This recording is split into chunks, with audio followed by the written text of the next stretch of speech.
Hello. Class 11 के business studies व्यवसायिक अध्ययन के पहले अध्याय में हम लोग पढ़ेंगे, समझेंगे कि हम लोग बिजनेस किसे कहते हैं, है ना।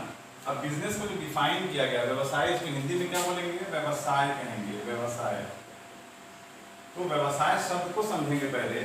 व्यवसाय का अर्थ क्या होता है, जिसकी परिभाषा दी गई है, उसमें बोला गया कि बिजनेस में be defined as human activities directed towards producing, producing or acquiring wealth through buying and selling of goods।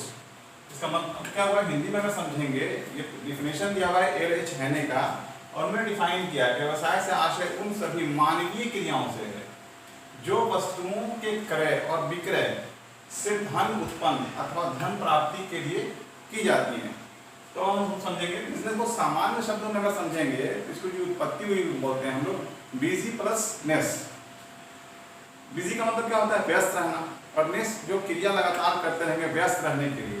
तो कोई ऐसा भी मानवीय कार्य जिसमें व्यस्त रहते हैं, कार्य करते रहते हैं, अब इसका उद्देश्य क्या होता है? मानवीय क्रिया होना चाहिए और लाभ के उद्देश्य से होना चाहिए। अब आप व्यस्त हैं, कार्य कर रहे हैं, व्यवसाय कर रहे हैं, लेकिन अगर उसका उद्देश्य लाभ प्राप्त करना नहीं है तो उसको हम लोग व्यवसाय नहीं कहेंगे। तो आप दोबारा डिफिनेशन को समझते हैं, होता है कि बिजनेस में भी डिफाइंड, अब इसके किस प्रकार से परिभाषित किया जाता है?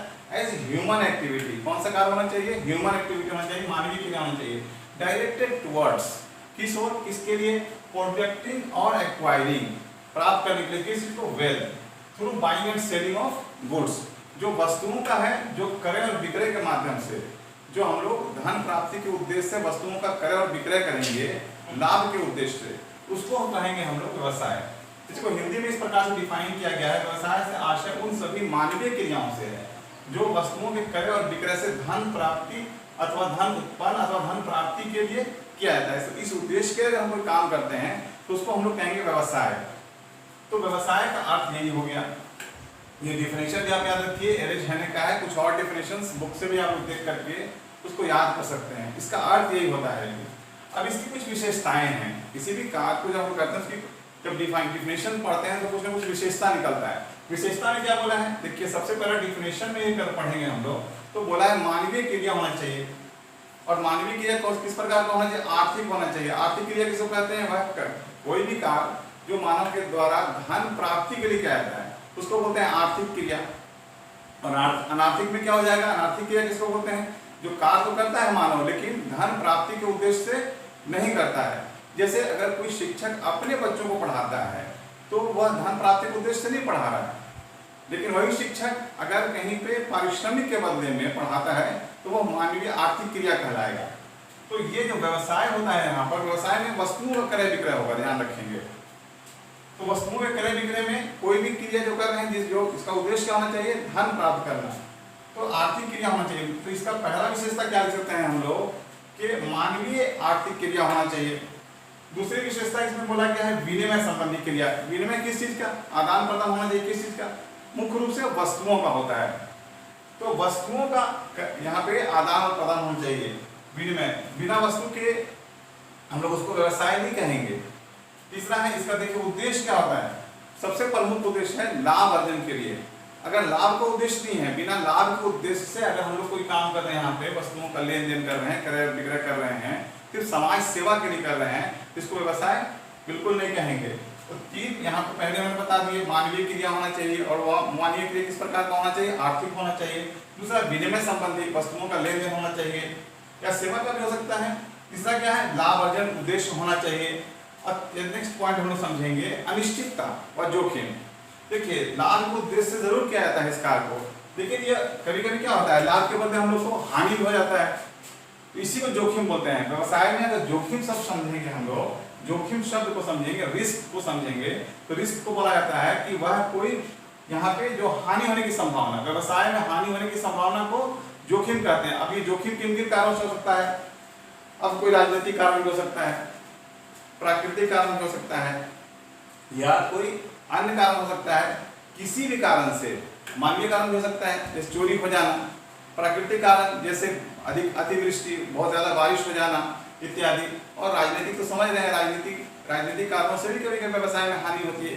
रूल्स बदल जाते हैं, कानून बदल जाते हैं, इत्यादि। तो किसी भी कारण से देखिए, व्यवसाय में बताया उद्देश्य लाभ होता है, लेकिन व्यवसाय में एक प्रमुख उद्देश्य क्या हो गया कि देखिए अनिश्चितता होती है। लाभ हो भी सकता है, नहीं भी हो सकता है, लाभ कम भी हो सकता है, अधिक भी हो सकता है, लाभ के साथ साथ हानि भी उठाना पड़ सकता है। तो इसी हानि को हम बोलते हैं अनिश्चितता।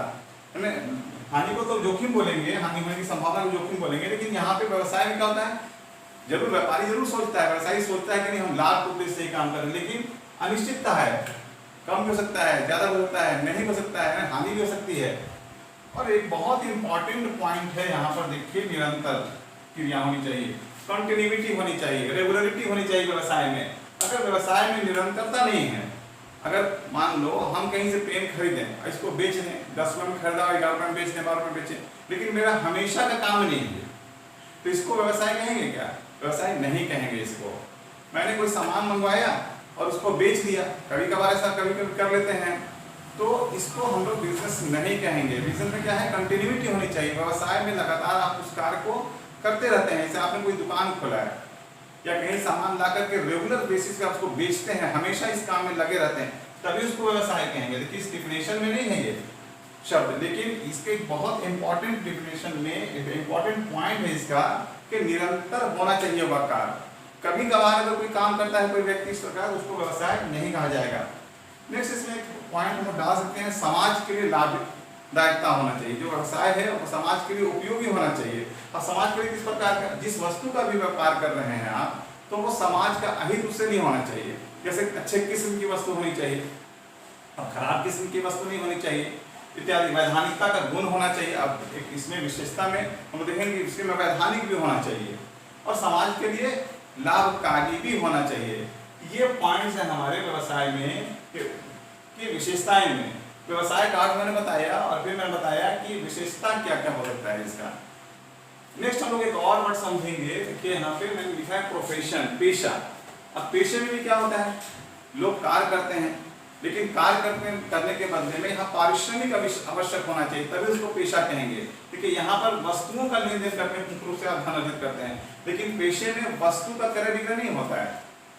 व्यक्ति अपने जो है विशिष्ट ज्ञान जो है उसके माध्यम से वह धन प्राप्ति का कार्य करता है, तब तो उसको बोलेंगे पेशा। अब पेशे में देखिए विशिष्ट ज्ञान और प्रशिक्षण और योग्यता के आधार पर आर्थिक लाभ के उद्देश्य से की गई मानवीय क्रियाएं पेशा कहलाती हैं। तो पेशे को मैंने यहाँ पे स्पष्ट किया है कि विशिष्ट ज्ञान और प्रशिक्षण एवं योग्यता के आधार पर आर्थिक लाभ के उद्देश्य से कोई भी मानवीय कार्य जब करता है तो उसको क्या कहेंगे, पेशा कहेंगे। अब उसे कुछ उदाहरण समझ लें। पेशे में जैसे डॉक्टर्स हैं, वकील हैं, चार्टर्ड अकाउंटेंट्स हैं, टीचर्स हैं। अब ये लोग वस्तु नहीं बेचते हैं। अब यहाँ पर क्या है, जो उनके पास नॉलेज है, विशिष्ट ज्ञान है, जो योग्यता है, जो प्रशिक्षण उन्होंने प्राप्त किया है, उसके माध्यम से वह जो कार्य करते हैं उसके बदले में पारिश्रमिक अवश्य होना चाहिए। बिना मुफ्त में काम करेंगे तो उसको हम लोग पेशा नहीं कहेंगे, यहाँ पे पेशा नहीं बोलेंगे। आर्थिक क्रिया होना जरूरी है, यानी उसका उद्देश्य क्या होना चाहिए, धन प्राप्ति होना चाहिए, धन अर्जित करना होना चाहिए, तभी इसको हम लोग बोलेंगे प्रोफेशन, पेशा कहेंगे। इसको मैंने यहाँ पे बताया है, अर्थ मैंने बताने की कोशिश किया है कि विशिष्ट ज्ञान, प्रशिक्षण और योग्यता के आधार पर आर्थिक लाभ के उद्देश्य से की गई मानवीय क्रियाएं पेशा कहलाती है। अब देखिए डिफिनेशन में हमेशा इसकी विशेषताएं छुपी हो जाती है, कैरेक्टरिस्टिक्स छुपा हुआ होता है। अब इसको हम बोल सकते हैं कि क्या विशेषताएं होती है। विशिष्ट ज्ञान होना जरूरी है।